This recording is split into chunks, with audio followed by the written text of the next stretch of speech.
నాది కాకినాడ జిల్లా తొండంగి మండలం తూర్పు పుణ్య నియోజకవర్గం. మేము హైదరాబాద్ నుంచి రైల్వే మిషన్ పోయిన సంవత్సరం ఫస్ట్ క్రాప్లో తేడం జరిగింది. మాకు ఫస్ట్ క్రాప్ ఆకు మేమే పోసుకుని ఫస్ట్ టైం ఆకు పోయడానికి మన రైల్వే మిషన్ కంపెనీ వాళ్ళే వచ్చి మాకు ఆకు ఎలా పోయాలో ఏంటని ఫస్ట్ చెప్పారు. తర్వాత మళ్ళీ నెక్స్ట్ మళ్ళీ వాళ్ళు వచ్చి ఎలా ఓడసాలో ఏంటి ప్రతిదీ కూడా ఈ మడి ఎలా తిరగాలి అనేసి మాకు క్లియర్గా అని ఎక్స్ప్లెయిన్ చేశారు ఫస్ట్ టైం. అలాగే 2 టర్మ్లు నేను ఇంకా తర్వాత మాకు అనుభవం అయిపోయిన చేత వాళ్ళని రమ్మని చెప్పలేదు. వాళ్ళైతే ప్రతిసారి ఫోన్ చేసి ప్రతి క్రాప్కి మీ మనిషిని పంపమంటారా ఏంటి అని అడిగితే నేనే ఎందుకండి మాకు ఆల్రెడీ అనుభవం అయిపోయింది, ఫస్ట్ ఒకసారి వచ్చారు కాబట్టి అనుభవం అయిపోయింది, 10 సార్లు మీరు హైదరాబాద్ నుంచి ఇక్కడ రప్పించే అవసరం లేదు అనేసి నేనే రమ్మలేదు. ప్రతి టైం కూడా వాళ్ళు ఫోన్ చేసి పంపుతాం మనిషిని వాళ్ళే చెప్పేవారు తప్ప కానీ నేను మాత్రం పంపండి అని నేను అడగలేదు. సర్వీసింగ్ రైల్వే మిషన్ చాలా బాగుంది. తర్వాత మిషన్ కూడా మనకి ఎలాగ అనుకూలంగా అయితే అలాగ అనుకూలంగా తిరుగుతుంది.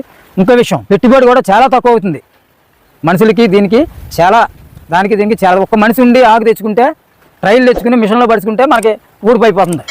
అదే మనం ఒక ఎకరం ఊడసాలంటే 12 మంది ఆడవాళ్ళని పెట్టాలి, ఒక 5 మగవాళ్ళు ఉండాలి, ఆకు తెచ్చి వాళ్ళు ఉండాలి. ఇది అలా కాదు, ఒక్క మనిషి ఆ ట్రైల్లో ఆకు తెచ్చి పడుచుకుంటే ఎకరానికి రోజుకి 3 ఎకరాలు, 4 దిగుబడి అయితే 3 ఎకరాలు, మేరకైతే 4 ఎకరాలు ఖచ్చితంగా ఊడిపోయిపోతుంది.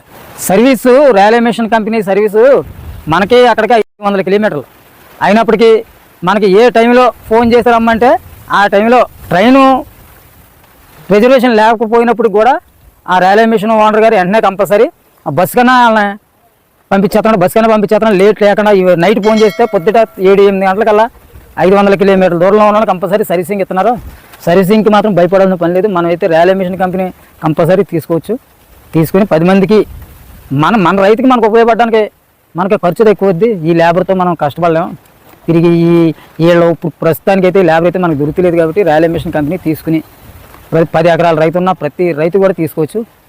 100 కిలోమీటర్లు అయినప్పటికీ మనకి ఏ టైంలో ఫోన్ చేసి రమ్మంటే ఆ టైంలో ట్రైను రిజర్వేషన్ లేకపోయినప్పుడు కూడా ఆ రైల్వే మిషన్